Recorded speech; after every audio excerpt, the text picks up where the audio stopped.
The Pentateuch, also known as the Torah in Judaism, forms the bedrock of the Christian and Hebrew Bibles, comprising the first 5 books: Genesis, Exodus, Leviticus, Numbers, and Deuteronomy. These ancient texts lay the foundation for biblical theology, history, and law, recounting the creation of the world, the unfolding of God's covenant with humanity, and the early history of the Israelite people. The Pentateuch reveals profound insights into God's nature, His relationship with His chosen people, and the moral and spiritual laws intended to guide us, even today.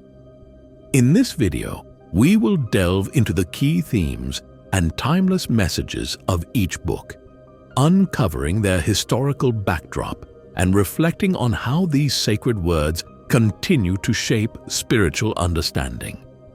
Whether you're familiar with the Pentateuch or encountering it for the first time, this journey will offer new perspectives on the texts that have inspired faith for thousands of years.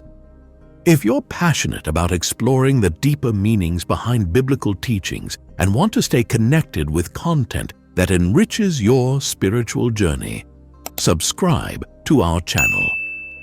Hit the notification bell so you never miss an episode as we continue to uncover the truths that have shaped faith throughout history. The book of Genesis opens with an account of the creation of the universe, earth, and all living things, including humanity. This story, which unfolds over 7 days, describes the intricate and deliberate process by which God brought order out of chaos, speaking into existence the heavens, the earth, and everything within them. The sequence of creation, beginning with light and culminating with the formation of man and woman in God's own image, underscores not only the beauty and harmony of the original world, but also its divine purpose. Humanity is set apart, endowed with the breath of life, and given dominion over the earth, entrusted with the responsibility of stewarding the created order. In this pristine setting, God places the first man, Adam, in the Garden of Eden, a place of abundant provision and fellowship with God. Here, he is joined by Eve, fashioned from his own flesh, signifying the intimate bond between them and the divine intention for human companionship. The garden represents a state of innocence and perfect communion with the Creator, where everything is in its rightful place, and mankind exists in harmony with both the natural world and God. However, this idyllic state is short-lived, as the narrative quickly introduces a turning point that will forever alter the course of human history. The account of the fall is marked by a moment of disobedience. Tempted by the serpent, Eve eats from the forbidden tree of the knowledge of good and evil, and Adam too partakes. This act of defiance against God's explicit command introduces sin into the world, rupturing the relationship between God and humanity. The consequences are immediate and profound.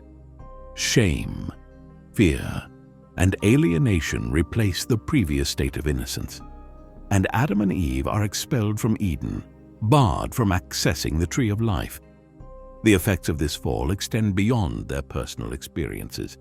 Sin becomes a pervasive reality that taints the entirety of creation, setting the stage for the unfolding drama of redemption. The latter part of Genesis shifts focus to the patriarchs, who become central figures in God's unfolding plan to redeem and bless humanity. The narrative introduces Abraham, a man called by God to leave his homeland and journey to a land that God promises to show him.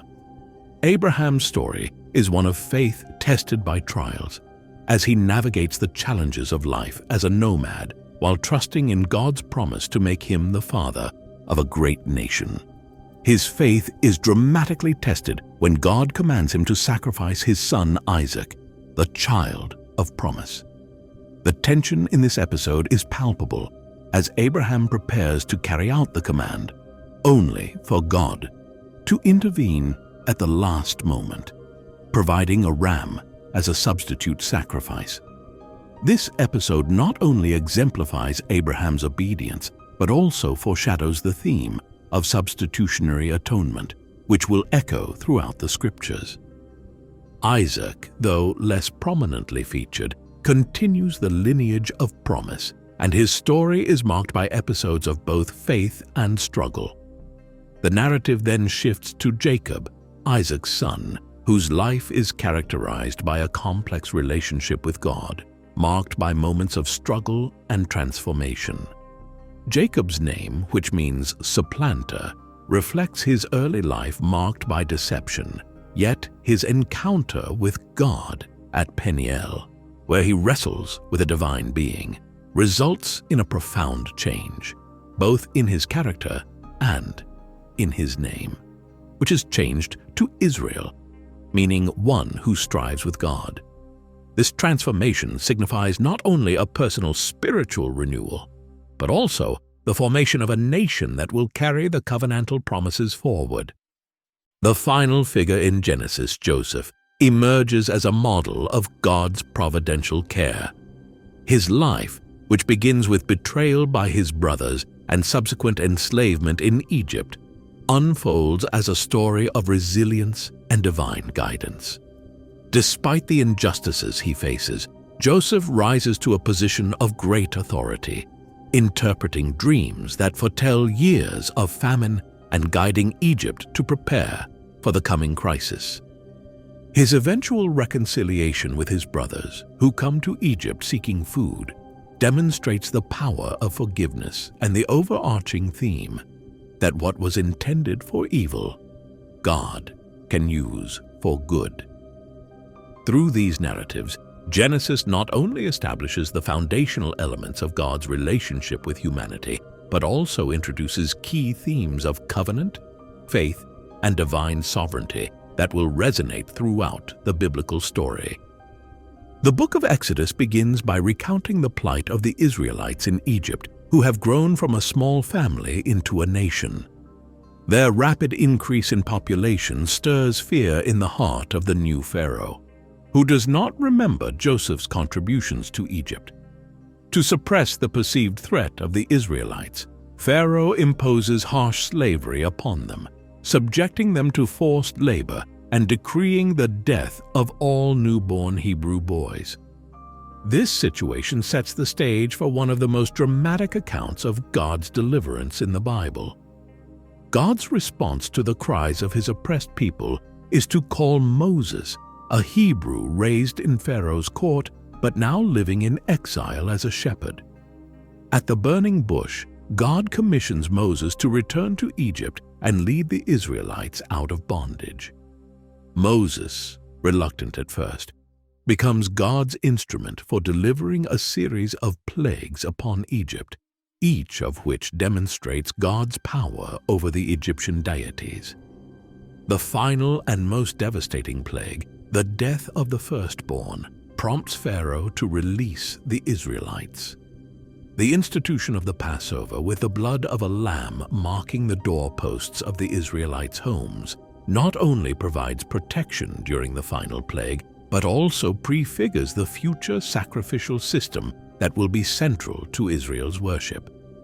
The journey out of Egypt, however, is far from smooth. As the Israelites approach the Red Sea, Pharaoh's army pursues them, leading to a moment of great tension and divine intervention. God parts the waters, allowing the Israelites to pass through on dry ground while the pursuing Egyptian forces are drowned. This miraculous event is a defining moment of God's power and faithfulness, solidifying his reputation as the deliverer of his people and establishing the pattern of redemption that will echo throughout the rest of Scripture. Following the Exodus, the Israelites arrive at Mount Sinai, where God formalizes his covenant with them, giving the 10 Commandments and other laws that will govern their conduct. The giving of the law at Sinai is not merely a set of rules, but a blueprint for a community that is to reflect God's character. These laws encompass moral, ceremonial, and civil aspects of life, emphasizing justice, compassion, and holiness.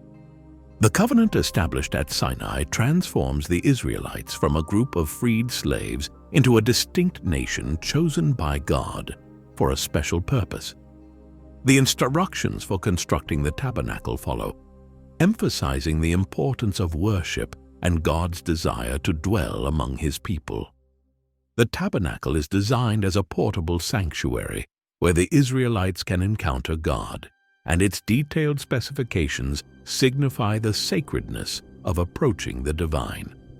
The rituals and sacrifices associated with the tabernacle underscore the seriousness of sin and the need for atonement, while also pointing toward the ultimate fulfillment of these practices in a future Redeemer.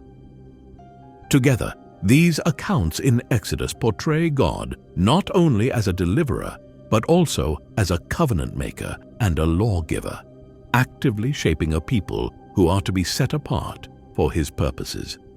The story moves beyond mere physical liberation, delving into spiritual and moral dimensions as the Israelites are called to live in a manner that reflects God's holiness. Through the establishment of the covenant and the construction of the tabernacle, the themes of redemption, law, and worship are interwoven, setting the foundation for the rest of Israel's history and their ongoing relationship with God. Leviticus, with its meticulous detail, paints a picture of a relationship that demands reverence, purity, and intentional effort. The central theme is holiness, God's holiness, and the call for His people to reflect this holiness in every aspect of life. The various offerings, such as the burnt, grain, peace, sin, and guilt offerings, each serve a specific purpose in maintaining this sacred relationship. These sacrifices act as a tangible reminder that sin disrupts communion with God and requires restitution. Through these prescribed rituals, the Israelites could find a way back into fellowship with the divine, with the offerings functioning not just as religious formalities, but as profound symbols of atonement and restoration. The sacrificial system also highlights the idea of substitutionary atonement, where an innocent life is given in place of the sinner's, foreshadowing the ultimate sacrificial act in the New Testament. Each detail, from the selection of the animal to the manner of its offering, serves to communicate the gravity of sin and the costliness of reconciliation with a holy God. This principle extends to the Day of Atonement, a solemn annual observance where the high priest performs specific rituals to atone for the sins of the entire nation. It is a moment of deep introspection and national repentance, reinforcing the understanding that holiness and atonement are not trivial matters, but lie at the heart of the covenantal relationship. Furthermore, the book addresses the role of the Levitical priesthood, setting apart Aaron and his descendants to serve as intermediaries between God and His people. These priests are entrusted with the sacred duty of offering sacrifices, maintaining the sanctuary, and instructing the people in the laws of God. Their lives are to exemplify purity and dedication as they bear the responsibility of representing a holy God to an unholy people. The elaborate ordination ceremonies and the strict standards set for the priests reflect the weightiness of their role. They are not only religious functionaries, but symbols of a greater truth, the necessity of mediation in the relationship between the divine and humanity. Leviticus also delves into various laws concerning ritual purity and cleanliness. These laws govern many areas of life, including dietary practices, bodily discharges, and contact with the dead. While some of these regulations may seem peculiar to modern readers, They serve to instill a continual awareness of God's holiness and the need for His people to remain distinct from surrounding nations. The dietary laws, for example, are not merely about health or cultural customs, but signify the importance of discernment in everyday choices. By observing these distinctions, the Israelites were constantly reminded of their unique identity as God's chosen people. Ritual purity extends beyond physical cleanliness to encompass moral and spiritual purity. The laws governing leprosy, for instance, illustrate not only the need for physical healing, but also the importance of reintegration into the community through ritual acts of cleansing. These practices teach that holiness is comprehensive, affecting both the individual and the community, and requires intentional effort to maintain. In the latter chapters, the Holiness Code outlines a series of ethical and moral directives that govern behavior in various areas of life. The regulations on sexual conduct, social justice, and religious observance demonstrate that holiness is not confined to religious rituals, but extends into everyday life. The Holiness Code emphasizes treating others with respect, justice, and kindness, reflecting God's character in social relationships. Instructions such as caring for the poor, honest business practices, and fair treatment of foreigners highlight that holiness is intertwined with love for one's neighbor. This holistic understanding of holiness serves as a foundation for the moral conduct expected of God's people. The repeated injunctions to be holy, for I am holy, establish a divine standard that encompasses all aspects of life, urging the Israelites to reflect God's nature in their actions. The call to holiness foreshadows the teachings of Jesus, who expands on the heart of the law, revealing that holiness goes beyond mere outward observance to the intentions and attitudes of the heart. The overarching message of Leviticus is one of reverence and relationship, reverence for a holy God, and the call to live in a manner worthy of that relationship. It reveals that holiness is not an abstract concept, but a way of life that touches every facet of existence, a journey of continual purification and dedication to the divine. The Book of Numbers picks up the narrative as the Israelites prepare to journey toward the Promised Land. It opens with a census that is more than a mere counting of people. It is a divinely ordained act that signifies readiness and organization for what lies ahead.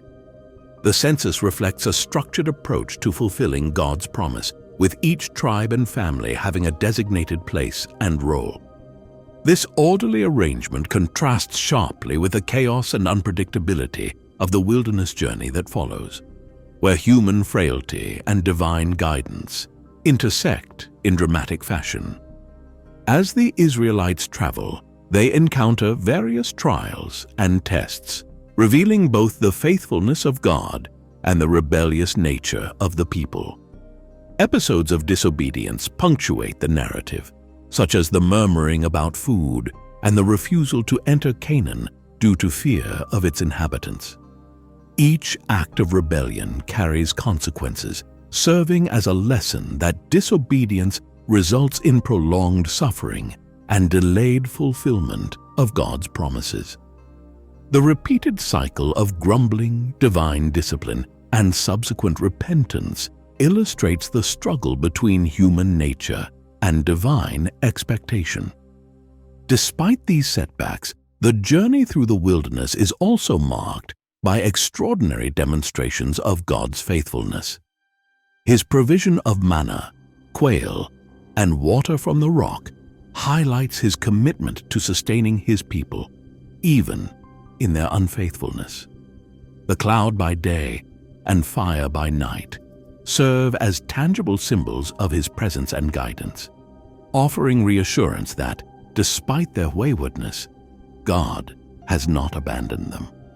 These signs of divine guidance are meant to instill trust and reliance on God's providence, teaching that the wilderness, with all its challenges, is not merely a place of wandering, but a space for spiritual growth and learning. As the journey continues, new challenges arise, such as encounters with hostile nations and internal disputes. The rebellion of Korah and his followers stands out as a significant moment where the authority of Moses and Aaron is challenged, resulting in a dramatic display of divine judgment. Such incidents emphasize the importance of respecting divinely established leadership and the consequences of defying God's appointed order. They also serve as reminders that the journey to the Promised Land is not without conflict, and that the people must remain steadfast in their faith and obedience. Numbers also records the preparation for the Israelites' eventual entry into Canaan. This period includes additional instructions on the division of the land and the establishment of cities of refuge. These instructions not only serve practical purposes, but also reflect God's concern for justice and order among His people. The setting apart of the Levites for specific religious duties underscores the need for spiritual leadership in the community, emphasizing that the journey is not solely about reaching a physical destination, but about maintaining spiritual integrity along the way. The overarching theme of divine guidance through the wilderness extends beyond physical direction. It encompasses God's instructions for worship, social structure, and moral conduct, reinforcing that every aspect of the Israelites' lives is under divine sovereignty. This comprehensive guidance illustrates that their relationship with God is not limited to religious observance, but encompasses all areas of life, even in the harsh environment of the wilderness. Ultimately, the Book of Numbers reveals that the wilderness is not merely a place of hardship, but a testing ground for faith and character. It is in the crucible of the wilderness that the people learn to trust in God's provision, rely on His guidance, and understand the cost of disobedience. The journey shapes them into a people prepared for the Promised Land, not merely in terms of numbers and organization, but in heart and spirit, as they come to realize that divine guidance is their greatest asset in the face of life's challenges. In the final book of the Pentateuch, Deuteronomy, Moses stands before the people of Israel, knowing his time as their leader is nearing its end. This book serves as both a culmination of his life's mission and a reaffirmation of the covenant between God and His chosen people. As Moses delivers his farewell speeches, he reminds the Israelites of the law that has been given to them and re-emphasizes their identity as a covenant people. The timing is crucial. With the Promised Land on the horizon, a new generation has emerged, one that did not experience the exodus from Egypt or witness the miraculous events at Mount Sinai firsthand. Moses' addresses serve as a bridge, ensuring that the history, the law, and the essence of their covenantal relationship with God are deeply rooted in the consciousness of this new generation. Moses repeats the law not merely to restate it, but to ensure that its meaning and significance are freshly imprinted on the hearts of the Israelites. This repetition underscores the seriousness of the covenant and the responsibilities that come with it.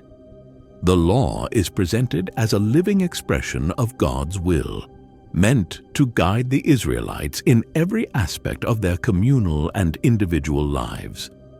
The people are urged to remain faithful, for their faithfulness is not only a matter of personal piety, but a crucial factor in their collective destiny. Their obedience to the covenant will shape their experience in the Promised Land, influencing whether they live under God's blessings or face the consequences of disobedience. The blessings and curses enumerated in Deuteronomy offer a vivid picture of what lies ahead. They serve as a conditional prophecy, illustrating two potential paths for the nation's future. On one path, there are abundant blessings, prosperity, security, and a flourishing relationship with God. These blessings encompass not just material well-being, but spiritual vitality, emphasizing that living in accordance with God's ways brings holistic life. Conversely, the curses paint a stark picture of what happens when the people turn away from the covenant. These consequences are not arbitrary, but reflect the natural result of abandoning the source of life and guidance. The curses are a call to return to covenant faithfulness, to recognize that their well-being is intrinsically tied to their relationship with God. As Moses' final moments approach, the narrative shifts to his poignant farewell. He has guided the people for decades, enduring their rebellions and leading them through the wilderness. Now he must pass the torch to Joshua. The transition of leadership is not just a change in administration. It symbolizes a new chapter in Israel's history. While Moses' death marks the end of an era, it also signifies the continuation of God's plan. His covenant remains steadfast, and the people are reminded that their ultimate leader is not a human figure, but God Himself. Joshua, as Moses' successor, embodies this continuity. His leadership is a sign that God's promises extend beyond any one person's lifetime, reaching into the future with the same unwavering faithfulness. Through these narratives, Deuteronomy emphasizes the timeless nature of the covenant. It is not merely a historical agreement, but a living bond that connects each generation to God. The repeated calls to obedience and the reminders of the law's significance reinforce that this relationship requires active participation. It is not enough to hear the words. They must be lived out. The renewal of the covenant in Deuteronomy acts as a reminder that the people's identity is rooted in their relationship with God, and this relationship demands an ongoing commitment. The book closes with Moses' death on Mount Nebo, where he views the promised land from a distance. His life's work has prepared the people to enter, but he himself will not cross over. This poignant moment reinforces the idea that the journey of faith is not solely about reaching a destination, but about remaining faithful along the way. The story of Deuteronomy, then, is not just about Moses or the Israelites. It is about all who seek to live in covenant with God. It calls each person to examine their own faithfulness, to renew their commitment, and to recognize that God's promises continue to unfold, generation after generation. As the Pentateuch draws to a close, it leaves us with a foundational understanding of the divine narrative that permeates the Scriptures.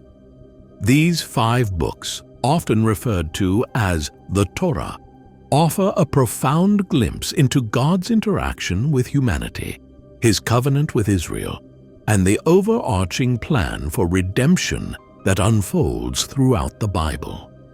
They are not just historical records, but theological texts that reveal the nature of God and His expectations for those who seek to follow Him.